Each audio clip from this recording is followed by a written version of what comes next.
চালিয়ে আসছিলেন খন্ড আলেম আহসান হাবিব পিয়ার।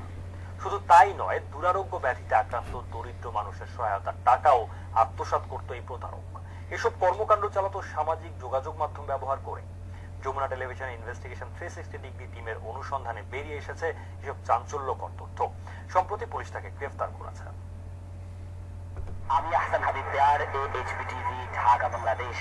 তিনি নিজেকে ফ্রিল্যান্সার সাংবাদিক দাবি করেন। নিজে না ঘুমিয়ে সন্তানের হাতটাকে বুকে জড়িয়ে প্রতিবেদন প্রচার করেন ইউটিউবে, ফেসবুকে। উদ্দেশ্য দুরারোগ্য ব্যাধিতে আক্রান্ত দরিদ্র মানুষকে সহায়তা করা।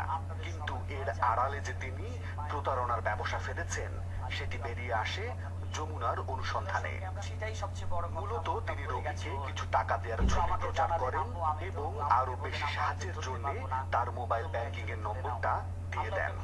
আর এতেই অনেক মানুষ সাহায্যের হাত বাড়িয়ে দেন, যে টাকা চলে যায় আহসান হাবিব পিয়ারের পকেটে। পেয়ারের বিরুদ্ধে দুই ভুক্তভোগী অভিযোগ জানায় যমুনা টিভির অনুসন্ধানকারী দল টিম 360 ডিগ্রির কাছে। তাদের অভিযোগ আরো গুরুতর। প্রেমের প্রস্তাব দিল।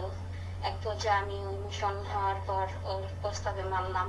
এরপর আমার সঙ্গে বিভিন্ন ধরনের কথা বলে, ভালোবাসার কথা বলে আমার থেকে টাকা নিল। বেশ প্রায় 5 লক্ষ টাকাও আমার থেকে নিছে। তারপর সুযোগ বুঝে অনৈতিক সম্পর্ক গড়ে ভিডিও করে রাখেন। আর এটি দিয়েও চলে ব্ল্যাকমেইল। অনেক মেয়েদেরও জিম্মি করে মেয়েদেরকে ব্ল্যাকমেইল করতেছে যে তোমাদের ভিডিও আমাদের কাছে আছে, এই ভিডিও আমরা প্রকাশ করে দিব যদি টাকা না দাও।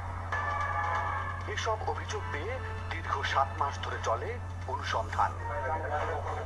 তার ব্যক্তিগত কম্পিউটার থেকে উদ্ধার করা হয় শতাধিক পর্ন ভিডিও। বিভিন্ন ব্যাংক অ্যাকাউন্টে লাখ লাখ টাকা রাখার ডকুমেন্টও পাওয়া যায়, যে টাকা তিনি অসহায় মেয়েদের ব্ল্যাকমেইল করে কামিয়েছেন। এই অনুসন্ধানে